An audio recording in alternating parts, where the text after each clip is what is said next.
Leonardo DiCaprio just stunned a federal courtroom, testifying under oath that he saw what looked like underage girls being paraded around at Diddy's mansion, and he walked out in disgust. In a bombshell moment that's shaking both Hollywood and hip-hop, DiCaprio took the stand and described what he saw inside one of Sean Diddy Combs' infamous private parties. He testified that girls who looked no older than 14 were dressed provocatively and told to mingle with powerful guests, while whispers warned him, "Just enjoy the view. Don't ask questions. This isn't a movie. This is real, it's under oath, and it's part of a sweeping federal case that now includes accusations of trafficking, coercion, and a secret system of silence surrounding one of music's most powerful moguls. And this is just the beginning. Before we continue, please hit the like button, subscribe to the channel, and turn on the notification bell for updates." The silence in the courtroom was thick, almost unnatural, as if the walls themselves were holding their breath. Every eye was fixed on one man, a familiar face not usually seen in these settings. Leonardo DiCaprio, the Oscar-winning actor whose career had spanned decades and redefined Hollywood charisma, sat upright in the witness box. Gone was the smooth-talking character from The Wolf of Wall Street, the wide-eyed dreamer from Titanic. This was a different DiCaprio, stone-faced, weary-eyed, and, above all else, burdened. His voice, when it finally cut through the quiet, trembled only slightly. "They said she was 18, he began, the words sharp but tentative, but she looked 14. I walked out. A single sentence. That was all it took to shift the atmosphere from tense to electric. Gasps broke through the audience. Reporters feverishly scratched at their notepads. A courtroom artist dropped her pencil.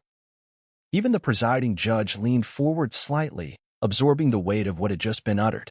That moment didn't just add to the gravity of the high-profile trial against Sean Diddy Combs, it detonated it.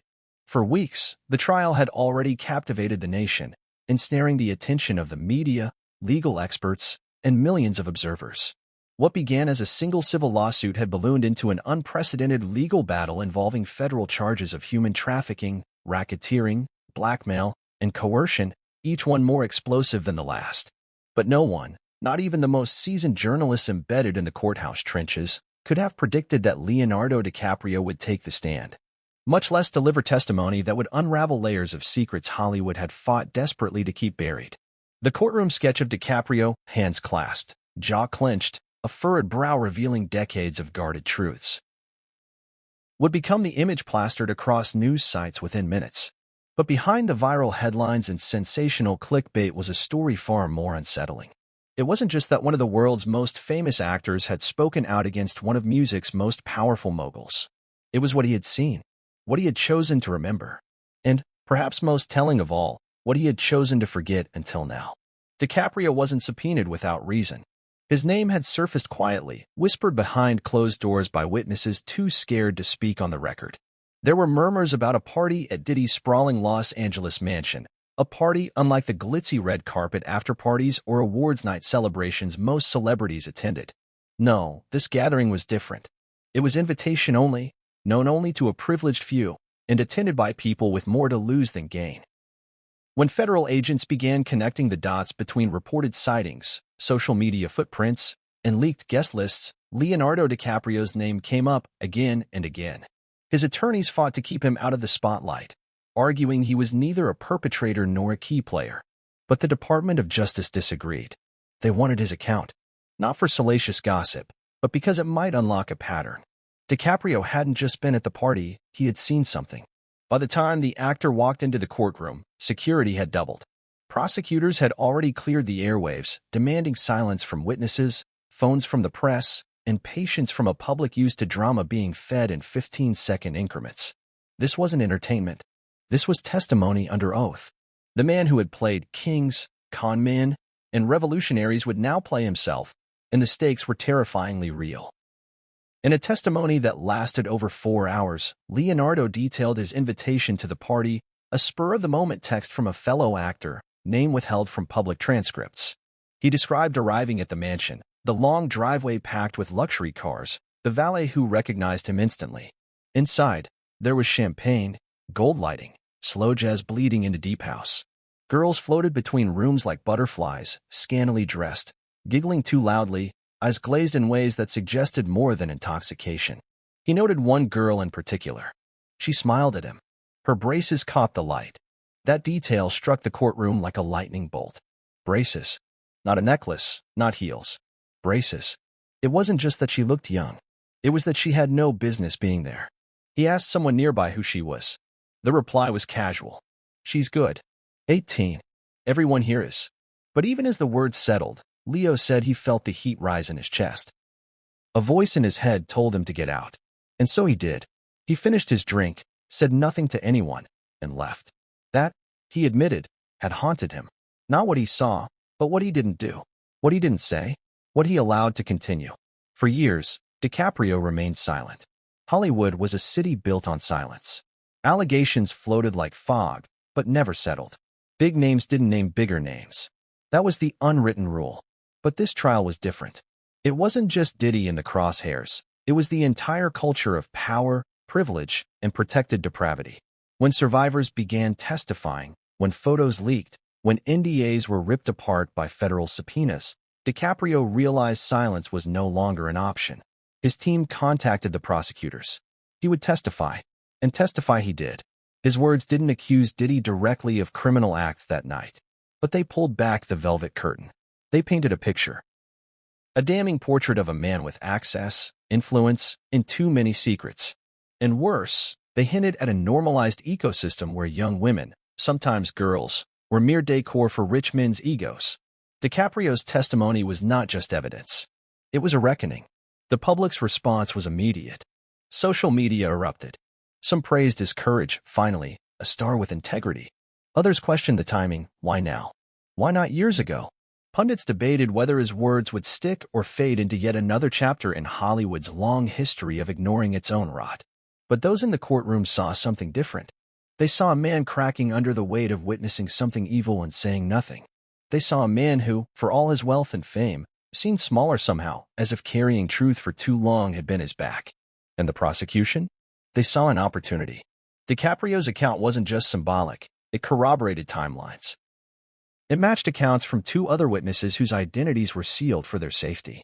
It provided crucial context to the photographs shown to the jury, photos of teenage girls at that party, girls who would later say they had no idea what they were walking into.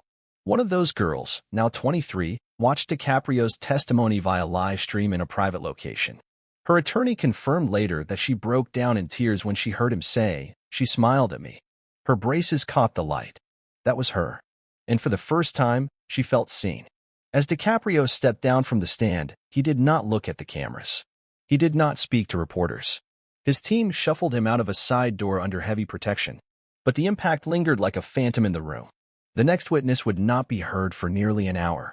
The judge called for an extended recess to let the court settle. But there was no settling after that. The ground had shifted. In a trial already marked by outrageous claims, dramatic cross-examinations, and shocking revelations, it was Leonardo DiCaprio, a man known for pretending to be others, who delivered the most human moment yet. A confession, a memory, a failure, and maybe, just maybe, redemption. This was no longer a trial about just one man. It was a trial about an entire world, one hidden behind velvet ropes and private jets, behind billion-dollar contracts and award show smiles. And now, because of one actor's willingness to finally speak, that world was beginning to crack.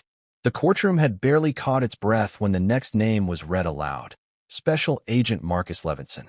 A veteran investigator with the Department of Homeland Security, Levinson wasn't a celebrity, nor was he a man accustomed to public spectacle. But as he strode toward the witness stand, a distinct sense of gravity followed him, as if the very floor bowed to the weight of what he carried. He was one of the lead investigators responsible for unraveling the clandestine web of abuse, trafficking, and coercion now threatening to engulf Sean Combs and those in his orbit. He began with a warning. "What you are about to hear," he said after swearing in, "is not easy to listen to. But it is the truth. And the truth doesn't care who you are or how much money you have." The prosecution allowed him to speak uninterrupted for nearly 40 minutes. His account spanned years, not weeks. It detailed anonymous tips that had gone ignored for over a decade, primarily from former dancers, housekeepers, assistants, people discarded once their usefulness ended. These were individuals without public platforms, without legal representation, and often without the courage to confront someone as powerful as Diddy. Many of them feared not only legal repercussions but physical retaliation. In 2019, a cold case file from a Florida-based task force caught Levinson's attention. It had originally been filed as a narcotics investigation, but tucked inside were sealed photos from a party in Miami, dated July 2013. The photos showed several young women in compromising positions, but what truly stood out were the faces. Among them were at least 3 girls who would later be identified as underage at the time of the photographs. The location of that party? A rented compound owned by a holding company traced back to Combs Global. It wasn't enough to act on, not yet. So Levinson and his team watched. They waited. They built a timeline. They subpoenaed financial records, mapped out flight logs, examined employee NDA agreements, and pulled metadata from discarded phones and surveillance cameras once used to secure Diddy's homes in Los Angeles and New York. Then, in 2021, everything changed. A whistleblower, known in court only as Witness X, came forward. She was a former entertainment liaison, a term used to sanitize her actual job, which involved recruiting young models for Diddy's exclusive gatherings. Her testimony provided the map the authorities needed. She identified code words used in text exchanges to confirm the ages of incoming guests, described the types of substances allegedly given to attendees, and even named several high-profile celebrities who had attended the more secretive after-hours parties.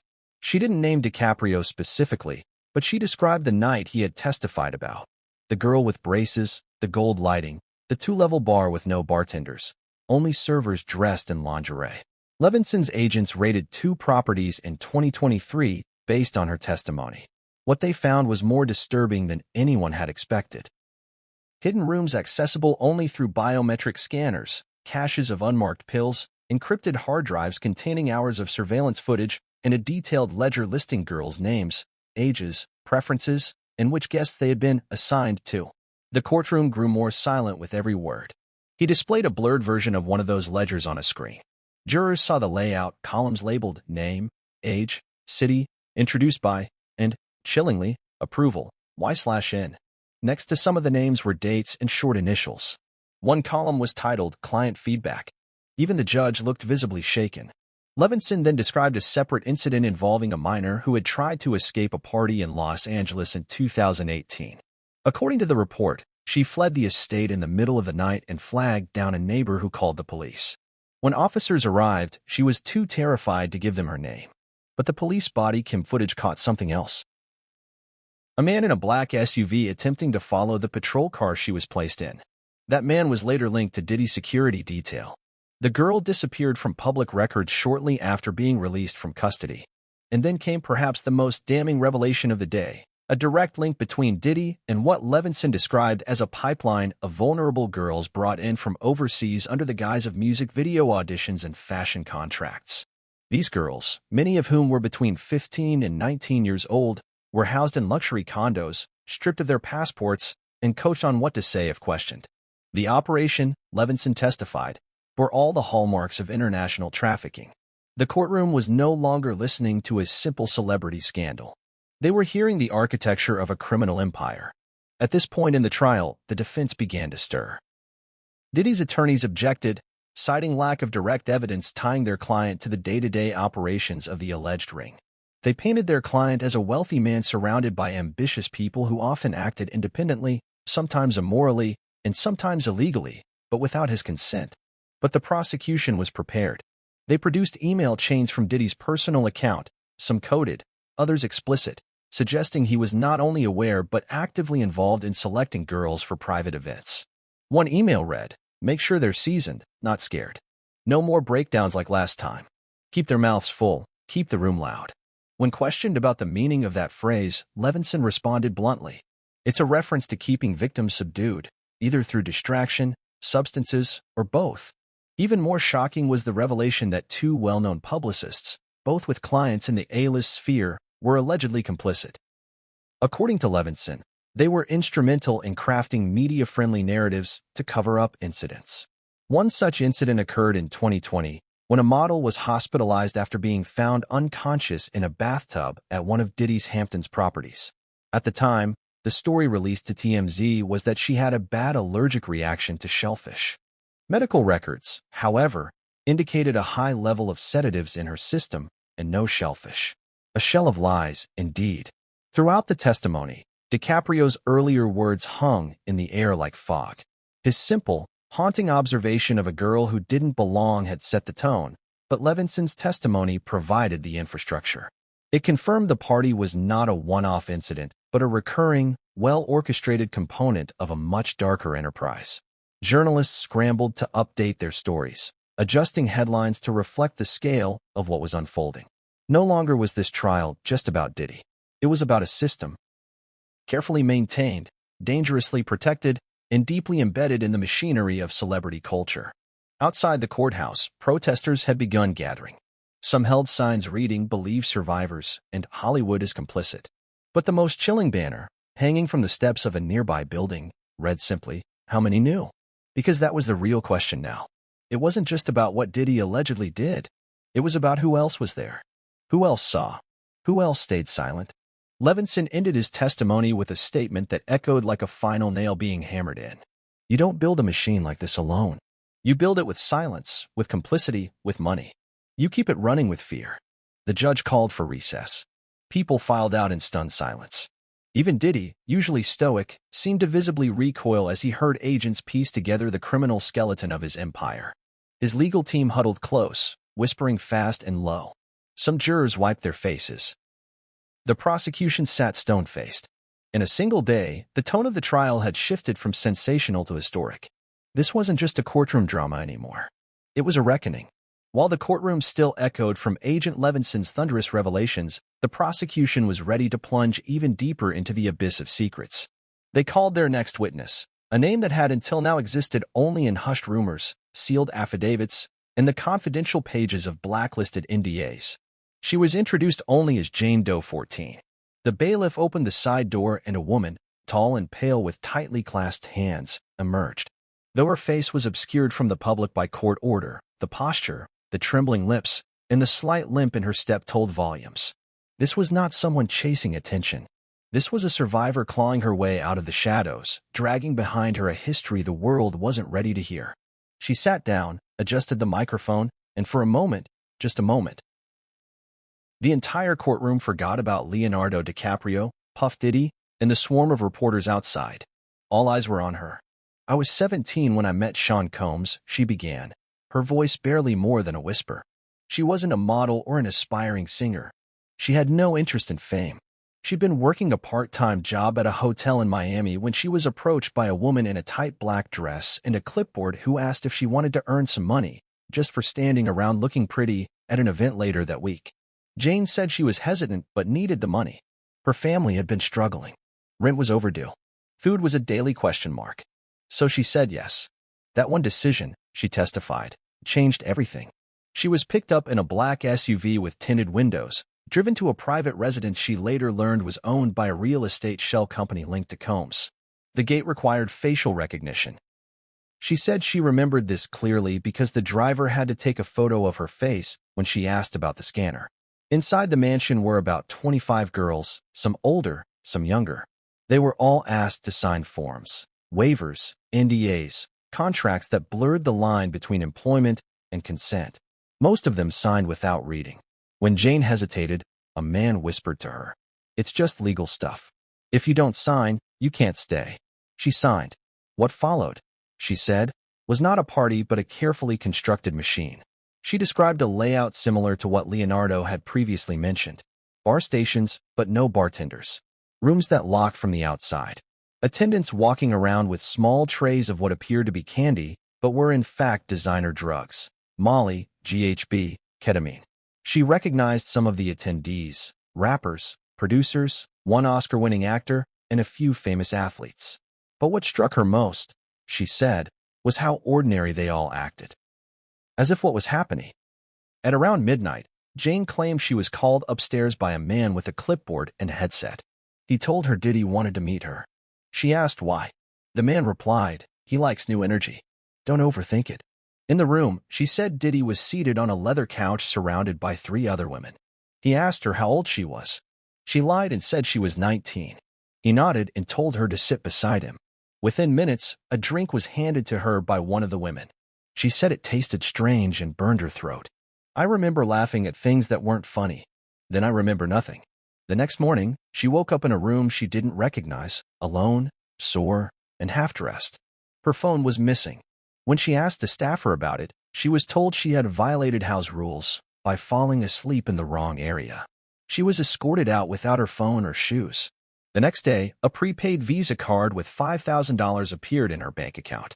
And then, the text started. Screenshots of her unconscious.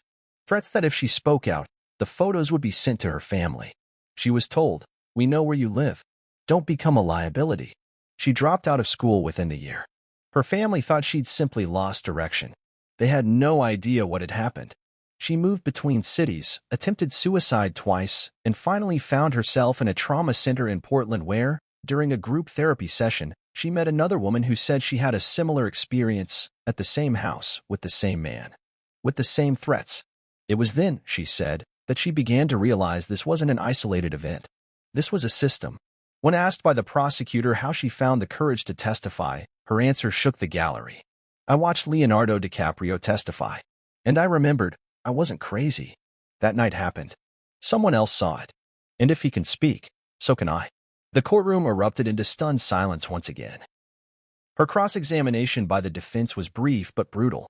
They tried to paint her as a grifter, suggesting she'd been offered money to testify. They brought up old arrest records, petty theft, loitering, truancy. But the jury didn't flinch, because it was no longer about her credibility. It was about the mountain of overlapping truths now stacking up against Diddy's empire. Next came a forensic IT specialist named Ryan Lambert, who had spent 2 years decoding encrypted files pulled from the raids on Diddy's properties. What he discovered added a technological dimension to the depravity. Lambert described a sophisticated digital architecture used to catalog girls, log their interactions, and even record surveillance footage during parties. The footage wasn't just for security, it was for leverage. He showed one file directory called Guest Insurance. Inside were hundreds of video clips, including one where a high-profile politician could be seen engaging in what Lambert called highly compromising activity with a visibly intoxicated young woman. This wasn't protection, Lambert explained. It was blackmail. One particularly damning file, labeled LDC_0802, was timestamped on a night corresponding to Dicaprio's testimony. Though the video itself was sealed to the public, Lambert testified that it showed footage matching Dicaprio's description of the party, the girl in the silver dress, the odd drink service, the moment when she stumbled and was escorted away. Though Dicaprio was not depicted doing anything inappropriate, his presence, caught in multiple angles, confirmed beyond doubt that he was telling the truth. It also proved that the party had been under constant surveillance, unknown even to many of the guests. Back in the public gallery, whispers started up again. People were connecting dots in real time. These weren't parties. They were controlled environments, monitored and recorded by Diddy's internal tech team, used not only for pleasure but as insurance against any future accusations. The prosecution's case was becoming impenetrable. And then came one final twist before the day's end. A sealed envelope was handed to the judge. It contained a sworn deposition from a now-deceased private investigator who had worked with Combs' legal team from 2015 to 2020. In it, he confessed to helping disappear 2 women who had threatened to expose what they experienced inside Diddy's circle. These women were paid off, relocated, and given fake identities. But their statements had been preserved in digital backups, copies of which had now been turned over to federal investigators. As the courtroom adjourned for the day, the narrative had shifted once again. What had started as a single celebrity testimony had now detonated into a multidimensional exposure of abuse, trafficking, blackmail, and silent complicity at the highest levels of fame and influence. The corridors outside were packed with reporters broadcasting breathlessly. Inside, the jury sat motionless, the weight of history forming around them. Diddy sat still, lips pressed into a line, eyes devoid of their usual bravado. The foundations of his empire weren't just cracking, they were crumbling. By the morning of day 5 of the trial, it wasn't just the courtroom that buzzed with tension, it was the entire country. Television anchors opened broadcasts with breathless anticipation. Hashtags like #DiddyTrial, #Dicaprio testimony, and #JaneDoe14 trended globally. Public figures and celebrities who had once moved in the same circles now issued carefully worded statements, some distancing themselves, others saying nothing at all. But inside the courtroom, the stakes had taken on an entirely new dimension. The judge called proceedings to order as federal agents prepared to present what they called the digital vault, an archive of materials retrieved from cloud servers, private hardware, and internal security systems spanning over a decade. Prosecutors made it clear this was not just a trial about one man's behavior. It was an inquiry into a network, a system built on coercion, intimidation, and image manipulation. Agent Marla Gibbs, the digital forensics expert leading the vault investigation, stepped into the witness box. Tall, reserved, with sharp features and the air of a woman who had seen the underbelly of power more often than she'd care to admit. She had been with the FBI's cybercrime division for 12 years. In clear, concise language, she began laying out a roadmap that chilled the room.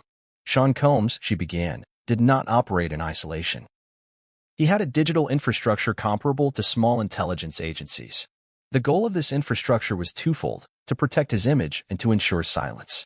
She explained that the data recovered was encrypted in layers. The encryption itself used multiple ciphers, password sequences involving biometric data, and dual authentication from remote servers across different continents. It took over 40 specialists 3 months just to crack into one tier. What they found inside was damning. The first folder was labeled Guests. Within it were subfolders organized by date, location, and theme. Each folder contained names, photos, and in some cases, detailed psychological profiles of the attendees.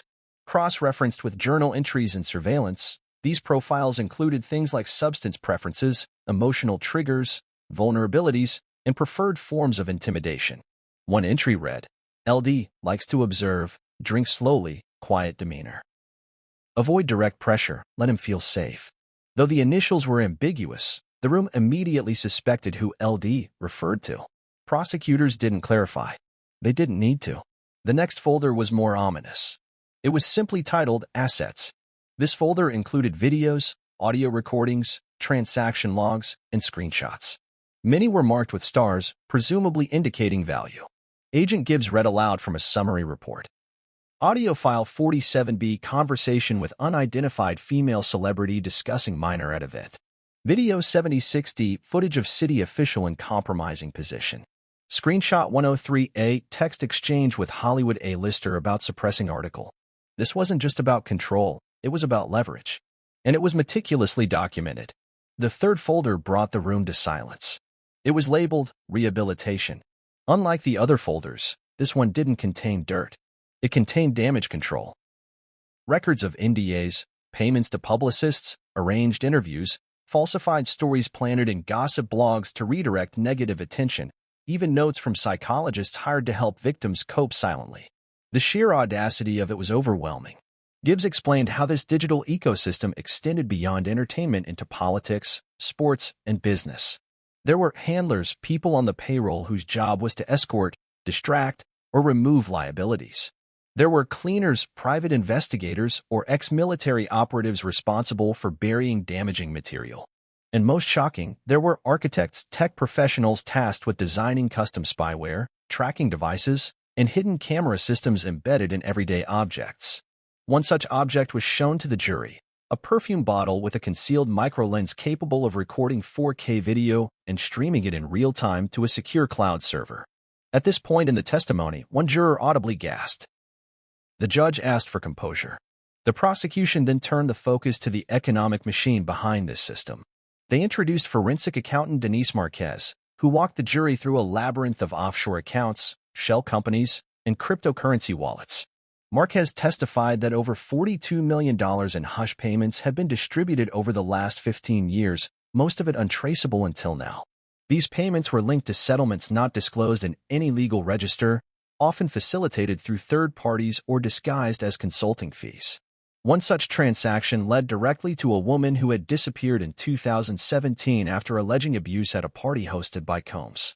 Her family received an anonymous trust fund set up in the Cayman Islands shortly after her disappearance. She had not been seen since. Her case had gone cold until now. The courtroom grew heavier with each layer of the puzzle. As the prosecution's technical and financial evidence reached its crescendo, they introduced an unexpected witness, an insider whose testimony would connect the dots in a way no file, no video, no forensic report could. His name was Jason Trent. Once Diddy's head of logistics and events, Jason had been with the team for 9 years. He'd resigned quietly in 2021 after a personal disagreement and relocated to Costa Rica. When federal agents tracked him down earlier this year, he agreed to testify under condition of protection for himself and his family. Trent took the stand with a solemn, almost defeated expression. He was not here for glory. He looked like a man ready to spill everything because he could no longer carry it. He began with a simple statement. It wasn't a party scene. It was a product line. The parties were just the showroom. According to Trent, events were strategically crafted to introduce potential assets to high-profile guests, record interactions, and identify leverage points. There was a ranking system. Girls were rated on a 5-star scale, guests were flagged for their appetites, and interactions were scored for risk. He claimed there was even an annual review process where footage was audited and undesirable guests were quietly blacklisted, not for moral reasons, but for liability. One guest, a globally recognized athlete, was banned after an incident got out of control and an ambulance was called. The girl involved received a 6-figure settlement and was flown to Sweden the next day under an alias. The incident was buried so effectively that no media outlet ever heard about it. Trent also corroborated Jane Doe 14's testimony. He remembered her. She was too young. I flagged her as high risk. But my recommendation was overridden. Diddy said, and I quote, "She's fresh. Don't ruin the vibe." At this moment, Diddy leaned over to his lawyer and whispered something. The defense objected to the statement. The judge overruled. Trent continued. He described a pattern of gaslighting, controlled intoxication, and blackmail. Victims were often led to believe they had consented to everything, even when footage suggested otherwise. Partygoers were fed cocktails spiked with mood enhancers, aphrodisiacs, and in some cases, sedatives. When pressed, Trent admitted he had arranged pickups for minors before, believing they were 18 because their IDs were forged. When he later discovered the truth, he tried to quit. He was instead promoted. His final words pierced the courtroom like a dagger. We didn't throw parties. We built traps. Some people walked away. Others never did. The prosecution rested its case that evening. Every element had been laid bare. The victims, the infrastructure, the finances, the footage, and now the confession of a man who had helped build it all. The courtroom emptied in a state of shock, exhaustion, and mounting dread. Outside, Diddy's remaining PR team scrambled to do damage control. Statements were issued claiming the trial was a smear campaign, a targeted attack by disgruntled employees, ex-lovers, and attention seekers. But the public wasn't buying it. Leonardo Dicaprio, meanwhile, remained silent, his presence now haunting the entire narrative. What he had seen, what he had shared, it had been the match that lit the powder keg. As the judge recessed until the next morning, murmurs swirled through the legal community. Would Diddy take the stand? Would he risk cross-examination? Or would the defense finally fold under the weight of evidence too colossal to overcome? Back at the prosecution bench, folders were closed, laptops shut, and eyes exchanged with the gravity of people who understood they were not simply conducting a trial. They were dismantling a fortress, and the walls were almost down. As the sun rose on day 6 of the trial, there was a shift in tone, not just in the courtroom, but in the national atmosphere surrounding it. The prosecution had laid out a meticulous and damning case, weaving together celebrity testimony, digital evidence, whistleblower confessions, and forensic audits. But now came the part that everyone knew could flip the narrative, the defense's response. Puff Diddy, who had been mostly quiet throughout the proceedings, sat with his back straighter, jaw clenched, his attorneys flanking him like sentinels. It was clear they had spent the entire night preparing to respond to the prosecution's mountain of evidence. And as the judge entered the courtroom and proceedings were called to order, the defense wasted no time taking the floor. Lead defense attorney Malcolm Granger, a silver-haired veteran known for defending controversial celebrities, stepped forward. His reputation was built on aggressive cross-examinations and appeals to constitutional rights. His strategy, insiders speculated, would be to question the credibility of the witnesses, discredit the digital forensics, and plant seeds of doubt in the minds of the jury. He began with a bold declaration. This case is not about justice, Granger said. It is about spectacle. My client has been convicted in the court of public opinion before a single verdict has been rendered in this courtroom, and we intend to expose the true nature of this witch hunt. He motioned for their first witness, Dr. Cynthia Overmeyer, a digital security consultant from a private firm in Zurich. Her role was to challenge the authenticity of the so-called digital vault presented by the FBI.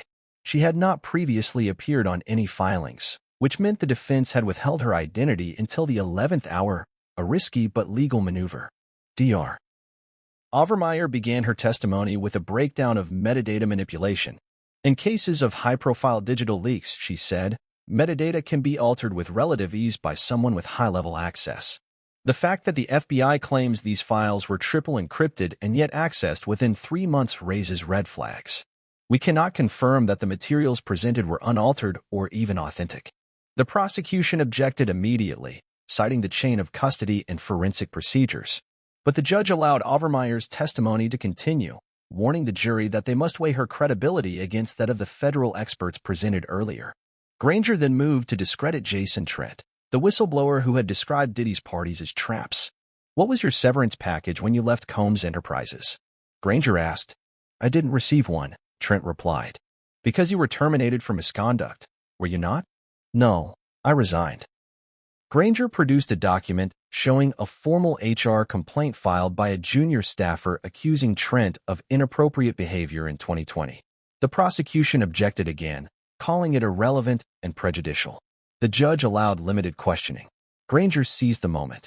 "Ladies and gentlemen, you're being asked to trust a man who himself faced allegations within this very organization. Are we to believe he had a moral epiphany years later while hiding in Costa Rica?" Trent remained calm, but visibly frustrated. The damage was done. Next came the challenge to Leonardo Dicaprio's testimony. While Dicaprio had not been cross-examined due to the structure of his deposition, the defense presented a string of tabloid headlines and paparazzi photos from the years surrounding the alleged events. Their goal was to suggest Dicaprio's presence at Diddy's events was purely social and often intoxicated, implying his memory was unreliable. "He is not a trained observer," Granger argued. "He is an actor. He sees through lenses. He does not recall the world in objective frames." It was a sly argument, one that didn't accuse Dicaprio of lying outright but undermined his reliability by exploiting his profession and lifestyle. Then came the surprise. The defense called their own star witness, Claudette Harris, a former associate of Diddy's known for her public loyalty and private discretion. She had worked as a creative consultant and PR strategist for multiple major figures in the music industry, including Combs, for over a decade.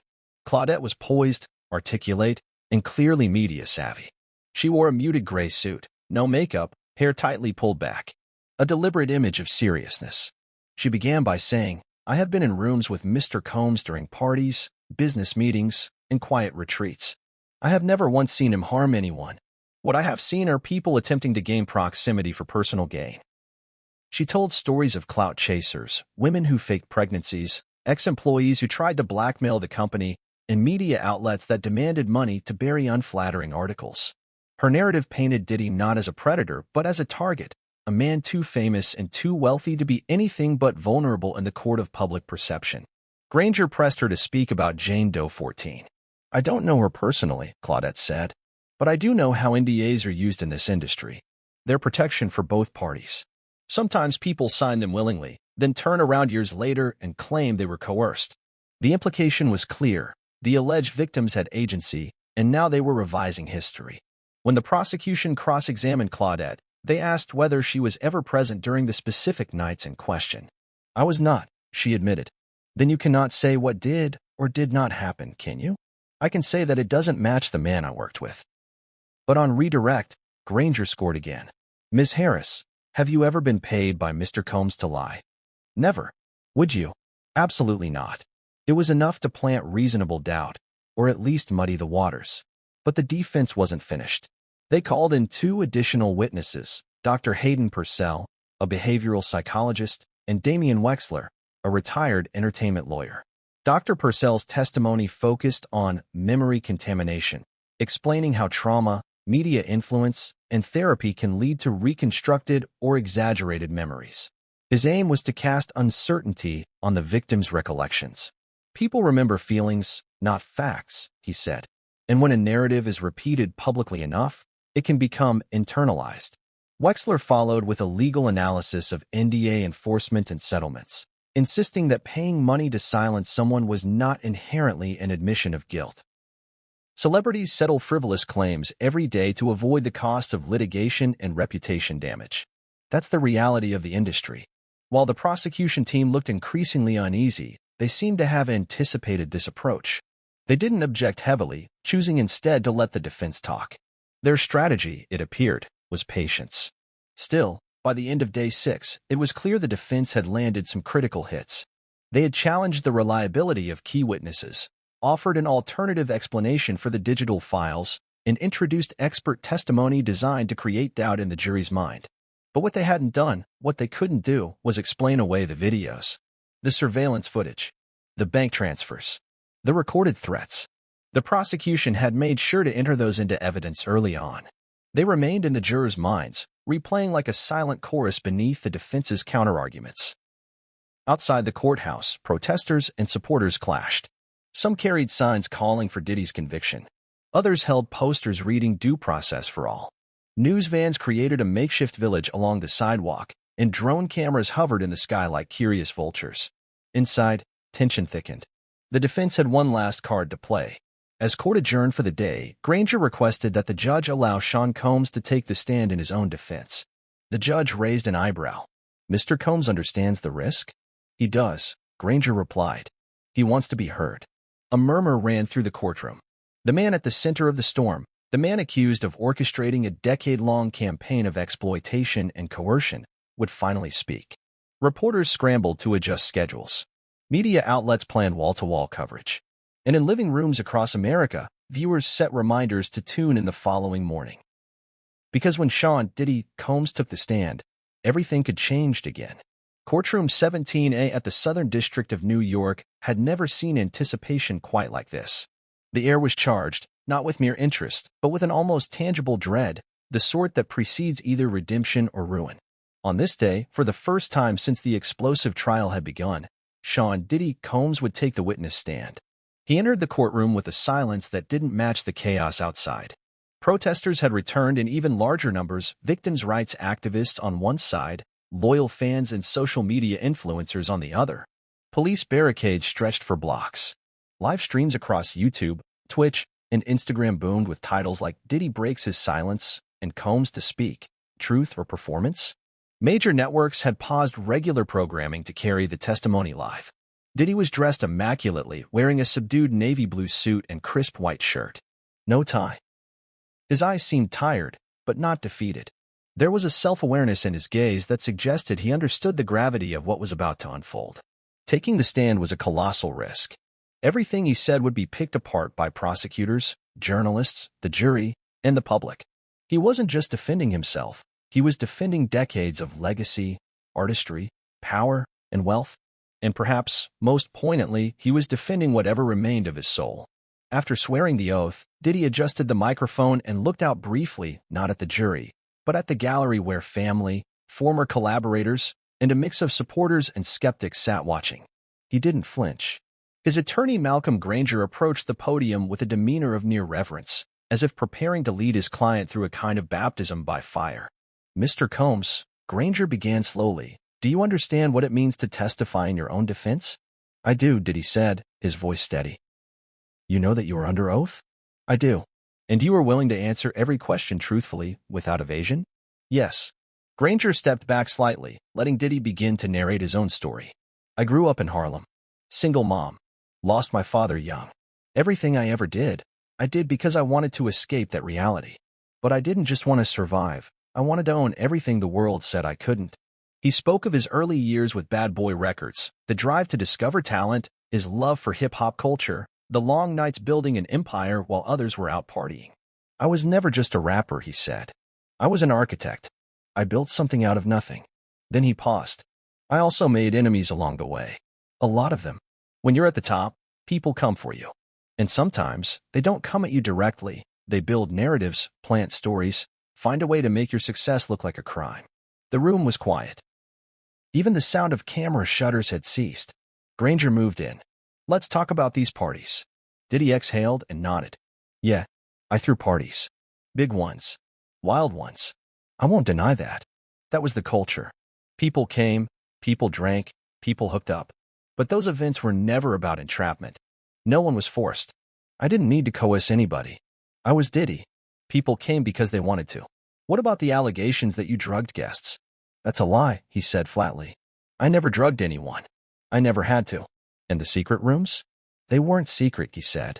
Every big house in Beverly Hills has guest rooms, lounges, music suites. People made decisions behind closed doors, sometimes bad ones, but I wasn't orchestrating them. Granger then asked about the NDAs.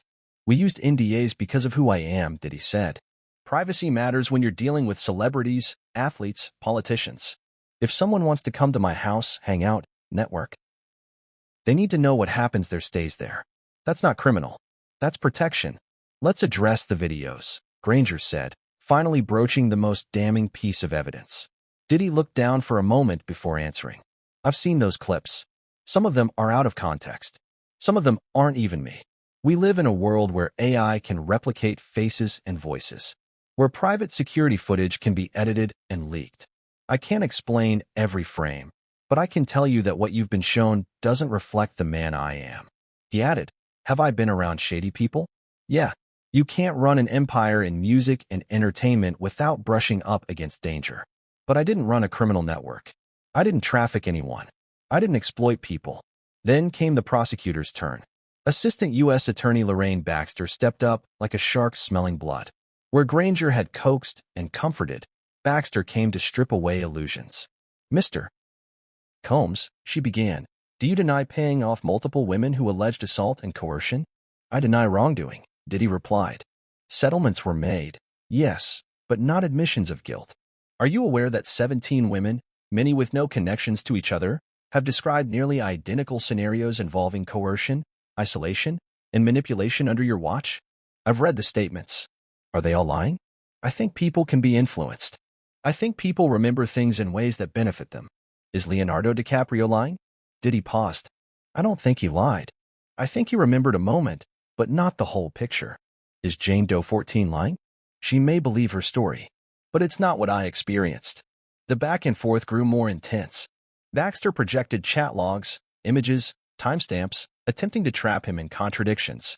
She played audio of a woman crying and saying she wanted to leave one of his properties. That's not my voice in the background, Diddy insisted. But that's your home, isn't it? I can't control what every guest does in my house. Finally, Baxter asked the question that everyone had been waiting for. Mr. Combs, were there underage individuals at your parties? No. Were there drugs administered to guests without consent? Not by me. Never. Did you ever rape or assault anyone under your roof? No. Absolutely not. Silence returned. It was impossible to know how his answers landed with the jury. He had denied everything without explosive outrage, but also without sweeping emotion. Some found that steadiness compelling. Others found it hollow. After hours of testimony, the judge called for a recess. Diddy stepped down from the stand and returned to his seat, face unreadable. He hadn't cracked, but he hadn't swayed the public either. Outside, the battle raged on social media. On Twitter, he's a master manipulator. Don't be fooled. On Instagram, he finally spoke, and it made sense. On TikTok, edits were already circulating with dramatic music, cherry-picking his quotes for maximum effect. The legal experts on the panel shows were split. Half called it a smart, measured defense. The other half labeled it delusional, self-serving. But inside the courtroom, the jurors were left with a paradox. The man they had just heard was not snarling or broken. He was composed, articulate. He didn't look like a monster. And that, perhaps, made the accusations even more chilling. Because monsters don't always come with fangs. Sometimes, they come with smiles. The next morning, the courtroom felt heavier. Sean Diddy Combs had completed his much-hyped testimony, but rather than settling public opinion, his words had only polarized it further. If the day before had been about Diddy reclaiming his voice, today would be about others dismantling it. The prosecution had been waiting for this moment.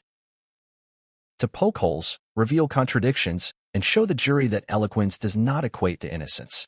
Prosecutor Lorraine Baxter, known for her surgical precision in high-profile cases, returned to court with an air of quiet fury.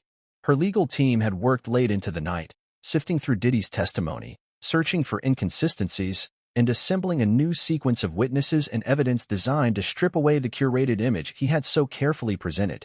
Before introducing the next witnesses, Baxter addressed the jury directly. "Ladies and gentlemen, what we heard yesterday was not the truth.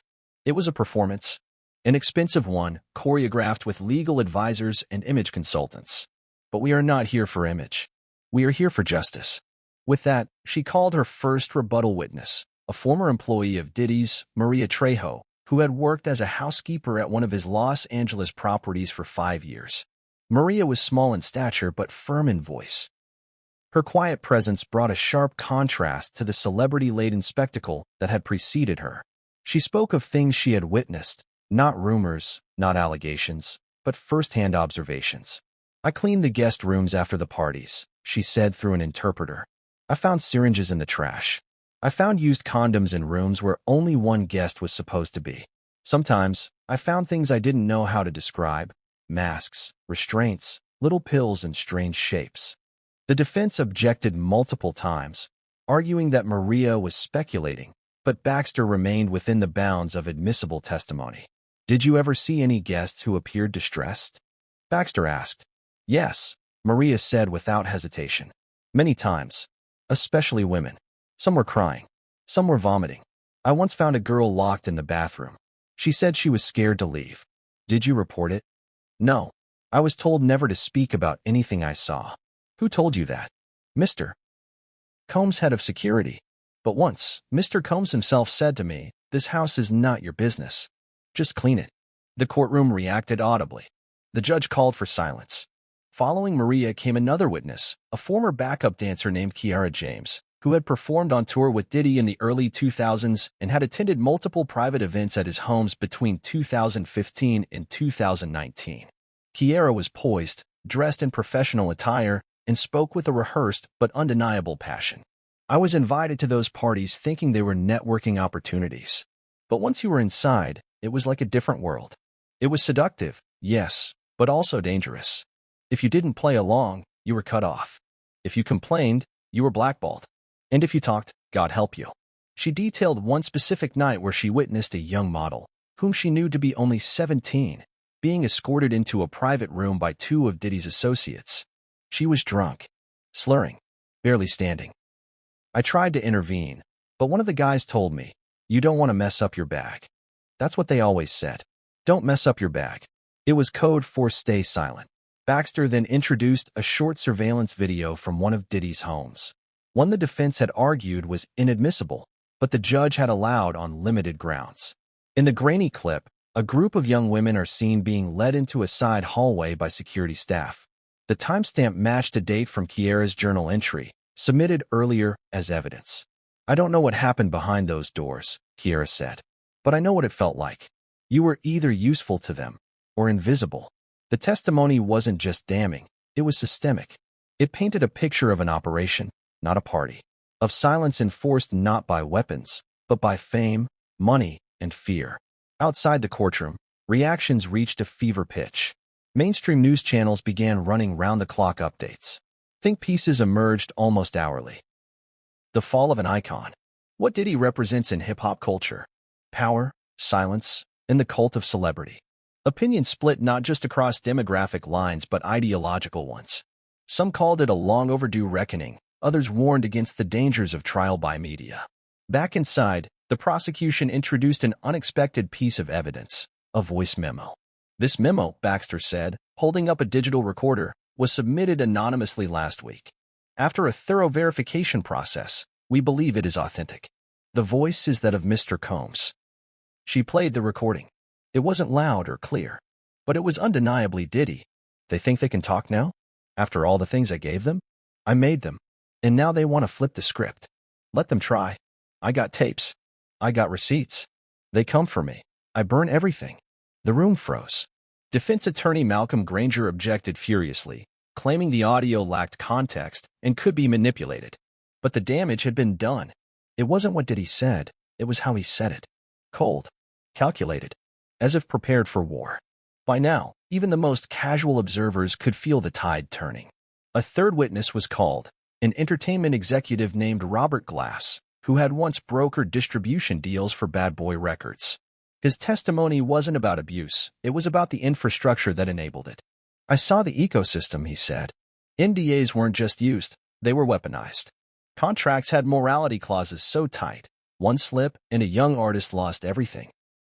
Diddy controlled people with opportunity. He wasn't a producer. He was a gatekeeper. And gatekeepers rule by fear. The defense attempted a cross-examination, but their strategy had begun to show cracks. Granger pressed witnesses on dates, semantics, memory lapses, but the prosecution's case was no longer just about details. It was about atmosphere, about culture, about power. And in that realm, every witness was saying the same thing. Diddy didn't just throw parties. He curated obedience.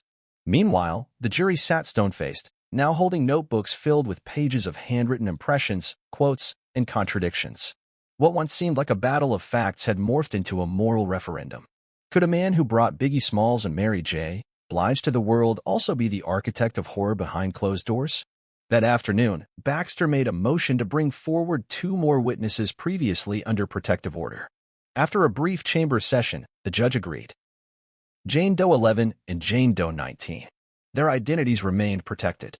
They testified behind screens with voice modulation, but what they said echoed louder than any previous testimony. Jane Doe 11 described being flown out on a private jet, told she would be filming a promotional campaign for a new Ciroc flavor. Upon arrival at a Miami compound, she said she was given a drink that made her disoriented and later woke up without clothes, with bruises on her arms and thighs. I told his assistant. She gave me $10,000 and said, "You can either leave with this or leave with nothing." Jane Doe 19's account was even more chilling. She spoke of an underground room in one of Diddy's homes, a space not shown on blueprints, where guests were allegedly taken when they became problems. It was soundproof. No windows. Cameras in the ceiling. I only went in once. That was enough. The defense tried to imply exaggeration, delusion, fabrication. But the prosecution wasn't trying to prove every single allegation beyond a shadow. They were building a tapestry. Each thread, each voice, added color, texture, weight. And together, it portrayed a world far darker than music videos and red carpets. As the court recessed for the day, one question loomed above all others. Was this the end of Diddy's empire, or the beginning of an even bigger unraveling within the music industry itself? By the end of the week, the Diddy trial was no longer just dominating headlines. It had restructured the national conversation about power, celebrity, and complicity. Leonardo Dicaprio's testimony had unleashed a seismic wave, one that could no longer be contained by the marble walls of a courthouse. What started as a courtroom battle had ignited a cultural reckoning. The courtroom had seen its share of shocking moments, anonymous victims behind screens, incriminating recordings, industry insiders revealing layers of protection surrounding Diddy. But it was Dicaprio's name that lingered in every conversation. The fact that someone of his stature had chosen to speak publicly, under oath, and with clarity, had shattered the illusion that the Hollywood elite were untouchable or detached. Within 48 hours of his testimony, multiple Hollywood figures began issuing statements, not just to distance themselves from Diddy, but to reframe their past silence. Actress Gabrielle Union posted on social media, "It's time to stop protecting the powerful just because they're successful. We all saw things. We all heard whispers. Silence is no longer an option." Singer Erykah Badu wrote in a cryptic post, "The velvet rope wasn't just to keep fans out, it was to keep secrets in. I was there. I remember. Even artists who once worked closely with Diddy were being forced to respond." Usher, who had collaborated with Diddy in the late 1990s, gave a carefully worded interview on national television. "There are things I've seen that make me question a lot of what I thought I understood. That doesn't mean I condone anything. I just didn't know the extent." But the real shakeup came when Netflix, HBO, and Amazon Studios each announced internal audits of all past and present deals associated with Sean Combs or his affiliated production companies. Streaming platforms scrambled to review music licensing contracts, reality series concepts, and development deals. Diddy's widely promoted, off-the-record docuseries, which had been in pre-production with Netflix, was immediately shelved. Music labels began their own internal investigations. Bad Boy Records faced mass contract reevaluations from former artists. Universal Music Group, long rumored to have exclusive rights to distribute Diddy's music catalog, suspended its licensing temporarily pending the outcome of the trial. Executives were suddenly issuing public statements about revisiting policies regarding artist conduct and internal compliance. This wasn't just a scandal. It was a decapitation of a brand, and Leonardo Dicaprio was being called the guillotine. Behind the scenes, publicists and crisis managers were overwhelmed. Agents received panicked phone calls from clients wanting to know if their names were on any guest lists or NDA agreements that might be brought into the spotlight next. One high-profile manager anonymously told a major publication, "We're seeing the Weinstein effect again, but this time, it's crossing into music and lifestyle culture. People who thought they were insulated are realizing they're not." What made the moment so volatile was not just the breadth of the allegations. It was the public's refusal to look away. For years, fans had treated Diddy's lifestyle as aspirational. The yachts, the all-white parties, the lavish trips to St. Bart's. But now, people were dissecting those same images